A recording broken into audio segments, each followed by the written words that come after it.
Sa isang tahimik at makitid na kalye sa puso ng lungsod, may isang lumang gusali na tila ba iniiwasan ng mga tao. Ang bawat bintana nito ay parang may lihim na nagbabantay, at ang mga pinto ay palaging nakasara na para bang may ayaw ipasok na tao.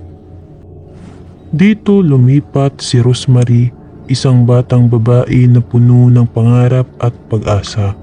Kasama ang kanyang asawa na si Guy. Sa simula, tila perpekto ang bagong simula. Maganda ang apartment, maaliwalas ang paligid, at mababait ang kanilang mga kapitbahay. Ngunit sa bawat gabi na lumilipas, may kakaibang lamig at katahimikan na bumabalot sa kanya. Parang may mga mata sa dilim na patuloy siyang binabantayan. Unti-unti, nagsisimula siyang maramdaman na ang kanyang buhay ay hindi na para sa kanya lamang. May mga bulong sa hangin, mga galaw sa anino, at mga ngiti ng kapitbahay na hindi niya maintindihan. Parang may lihim na plano sa kanyang paligid, isang plano na hindi niya alam kung makakatakas siya. Kinabukasan, matapos ang kanilang paglipat, nagising si Rosemary sa malambot na sinag ng araw na pumapasok sa bintana ng kanilang apartment. Ngunit sa kabila ng liwanag, may kakaibang tensyon sa hangin.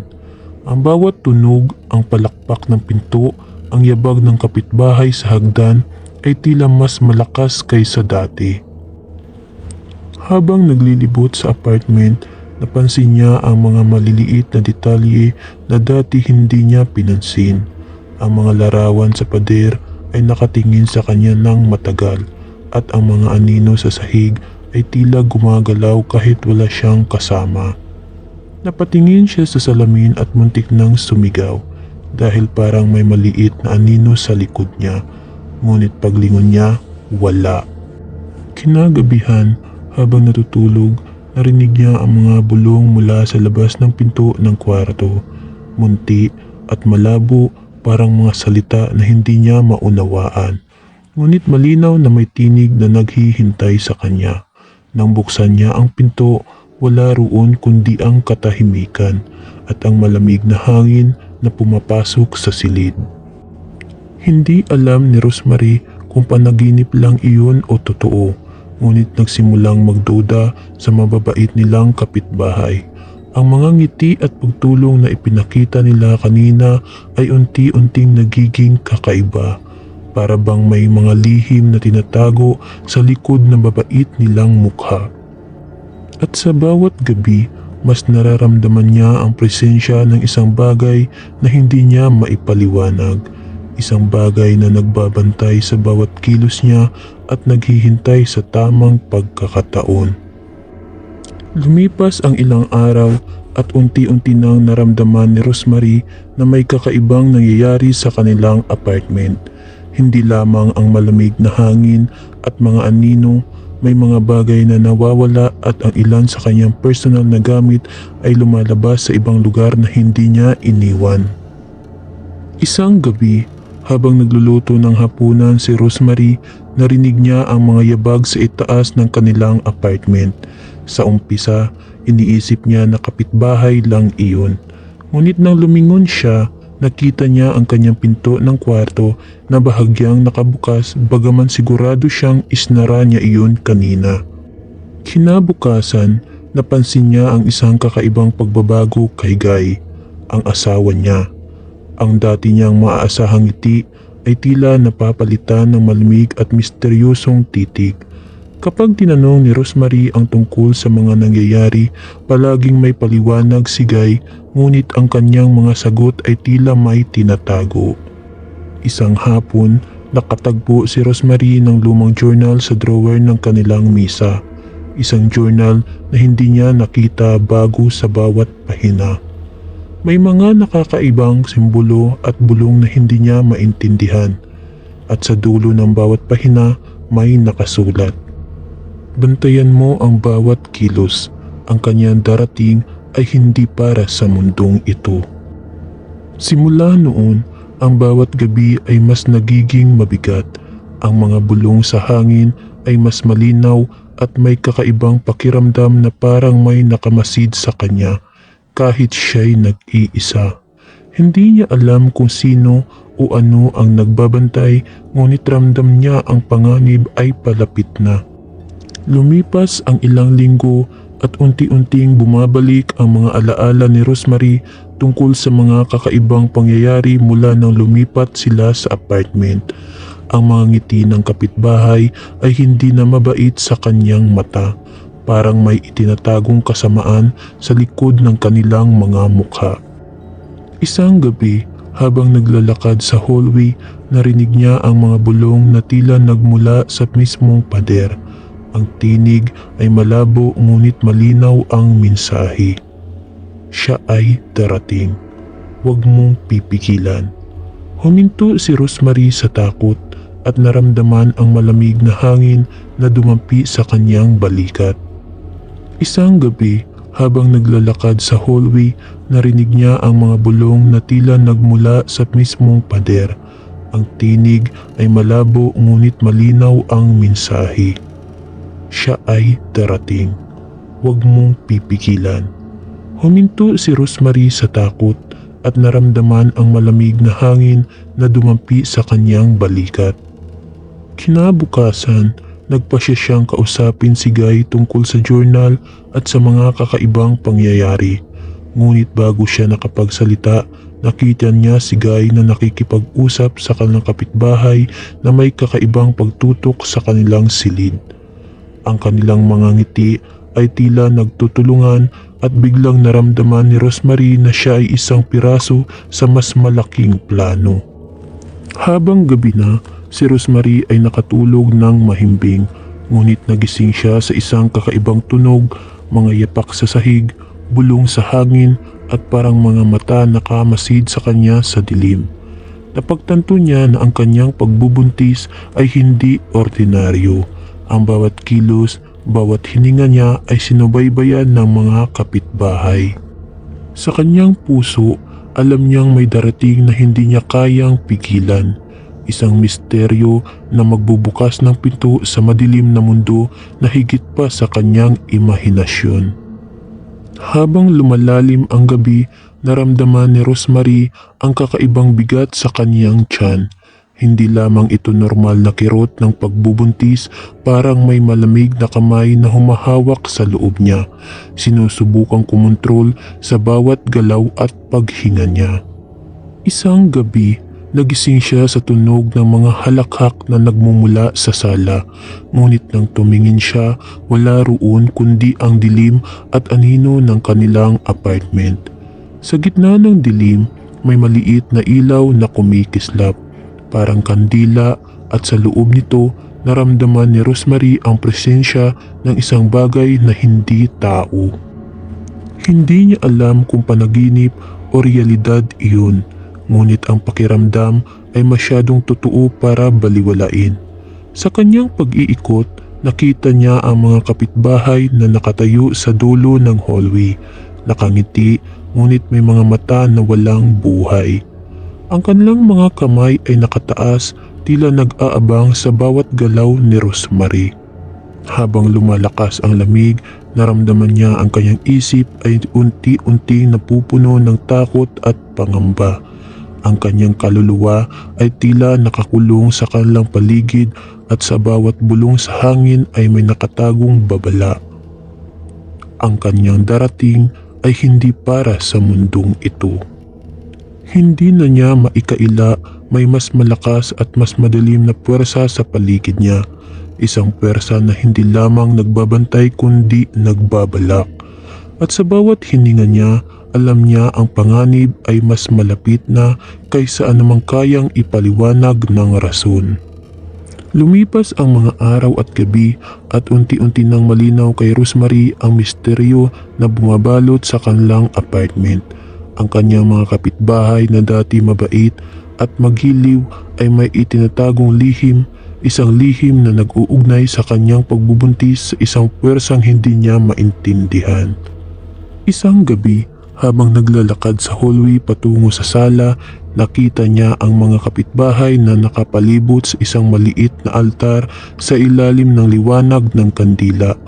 Ang altar ay puno ng kakaibang simbolo at larawan at sa gitna nito ay maliit na kahon na kumikislap sa dilim. Nang silipin niya ng mas maigi, ramdam niya ang malamig na enerhiya na bumabalot sa kanya at napagtanto niyang ang kanyang sanggol ay hindi ordinaryo. Si Guy, ang kanyang asawa, ay nakatayo sa tabi nila, nakangiti ngunit may kakaibang titig na hindi niya nakikita dati.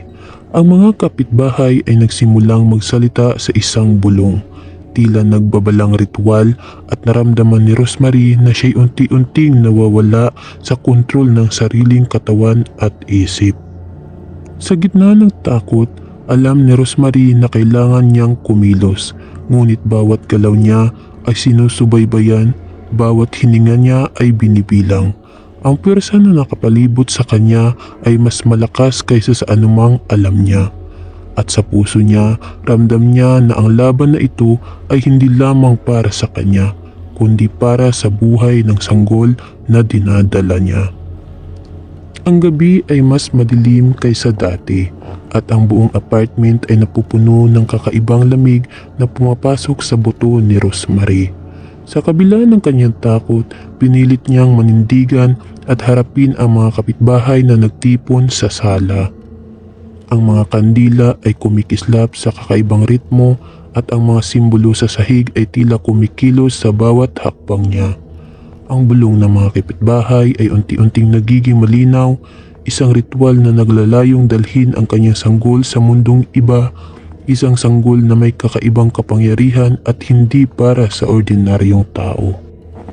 Si Guy ay lumapit sa kanya, ngunit hindi na siya ang asawa niyang minahal. Ang kanyang mga mata ay malamig at ang ngiti niya ay puno ng kabalintunaan. Rosemary, bulong niya. Hindi mo kailangan labanan ito. Ito ang tadhana. Ngunit ramdam ni Rosemary ang determinasyon sa puso niya. Hindi siya papayag na ang kanyang anak ay maging biktima ng madilim na balak ng iba. Sa kabila ng takot at pagod, nagtipon siya ng lakas at sinubukang labanan ang puwersang nakapalibot sa kanya. Ang mga kapitbahay ay nagpatuloy sa kanilang ritual, ngunit sa bawat sandali naramdaman ni Rosemary ang presensya ng isang mas mataas na puwersa. Isang puwersa na tumutulong sa kanya mula sa dilim. Ang laban ay hindi lamang pisikal kundi pati na rin sa isip at kaluluwa. Habang nagpapatuloy ang ritual, ramdam ni Rosemary ang malamig na kamay ng puwersang nagbabantay sa kanya. Ang kanyang isip ay nagugulo, ngunit may maliwanag na tinig sa loob niya na nagsasabing huwag sumuko. Ang kanyang lakas ay unti-unting bumabalik at sa bawat hakbang nilalabanan niya ang mga kapitbahay at ang misteryosong kontrol ni Guy. Ang mga anino sa paligid ay tila lumalawak, umaalon sa bawat kilos niya. Ngunit sa halip na matakot, naramdaman ni Rosemary ang determinasyon. Ang sanggol sa kanyang sinapupunan ay parang nagbigay sa kanya ng kakaibang lakas, isang pahiwatig na hindi sila basta-basta magpapasakop sa kasamaan. Sa gitna ng ritual, nakaramdam siya ng kakaibang liwanag, parang apoy na hindi nasusunog ngunit naglilinis ng dilim. Unti-unti ang mga kapitbahay ay nagulat at tila nawawalan ng lakas. Ang malamig na titig ni Guy ay nagbago. Ang kanyang mukha ay nagkakulay ng pangamba. Ngunit alam ni Rosemary na hindi pa tapos ang laban. Kailangan niyang tiyakin na ligtas ang kanyang anak at ang puwersa na nakapalibot sa kanila ay hindi basta mawawala. Sa kanyang puso, ramdam niya na ang pinakamalakas na laban ay hindi lamang sa paligid, kundi sa pagitan ng liwanag at dilim, sa pagitan ng kabutihan at kasamaan. Ang oras ay tila huminto sa apartment. Ang mga anino ay mas mabigat at ang bawat sulok ay nagmumula sa kakaibang boses na humihingi ng pagsuko. Ngunit si Rosemary ay hindi natatakot, ramdam niya ang tibok ng puso ng sanggol sa kanyang sinapupunan. At sa tibok na iyon ay natagpuan niya ang lakas na matagal na niyang hinahanap. Si Guy at ang mga kapitbahay ay nakapalibot sa kanya. Hawak ang kanilang mga kamay sa ritual, ngunit sa bawat galaw niya, unti-unting nawala ang kontrol nila. Ang pwersa na tumutulong kay Rosemary ay lumalakas sa isang liwanag na naglilinis ng dilim at nagpapalakas ng kanyang loob. Sa huling sandali, humarap siya sa kanila at tahimik na binigkas ang kanyang sariling kapangyarihan. Isang sigaw na puno ng pagmamahal at proteksyon para sa kanyang anak. Ang mga anino ay nag-iba at ang mga mata ni Guy ay nagpakita ng pagkalito at pangamba. Ang ritual ay nagwasak sa dilim na bumabalot sa kanila. Ngunit ang laban ay hindi lamang pisikal, ito rin ay laban ng puso, ng isip at ng kaluluwa. Si Rosemary ay nakatayo sa gitna, matatag, handang ipaglaban ang buhay ng sanggol laban sa anumang puwersa na nais makialam sa kanilang tadhana. Sa wakas, ang lahat ay huminto. Ang malamig na presensya ay unti-unting nawala at ang apartment ay muling napuno ng katahimikan. Ngunit ang tibok ng puso ng kanyang anak ay patuloy, matatag at buhay. Lumipas ang mga buwan, ang apartment na dati puno ng dilim at bulong ay muling naging tahimik at maaliwalas. Ngunit si Rosemary ay hindi na katulad ng dati. Ang kanyang mga mata ay may makalinawan at lakas na dulot ng kanyang pinagdaanang pakikipaglaban, isang tanda ng kanyang katapangan at determinasyon. Ang sanggol niya, malusog at payapa, ay nakahiga sa kanyang bisig. Sa bawat ngiti at hininga ng bata, naramdaman ni Rosemary na nagtagumpay siya. Hindi lamang niya nailigtas ang kanyang anak, kundi naipakita rin niya na ang pagmamahal at lakas ng isang ina ay maaaring talunin ang kahit anong kasamaan. Ngunit sa kabila ng katahimikan, may munting pag-aalimpuyo sa hangin, isang paalala na ang dilim ay laging nariyan, nagmamasid sa paligid, naghihintay ng pagkakataon. Si Rosemary ay nakangiti, ngunit alam niyang kailangang maging mapagbantay. Ang buhay nila ay bago, ngunit ang alaala ng dilim at ng laban na iyon ay mananatili sa kanya, palaging handang gabayan siya at ang kanyang anak. Sa wakas, ang kwento ng takot at panganib ay nauwi sa tagumpay, ngunit ang mga anino ng nakaraan ay patuloy na nagpabantay. Isang tahimik na paalala na ang kabutihan at pagmamahal ay laging may kapangyarihan laban sa kasamaan, ngunit kailangang magiging matatag at matalino para manatiling ligtas.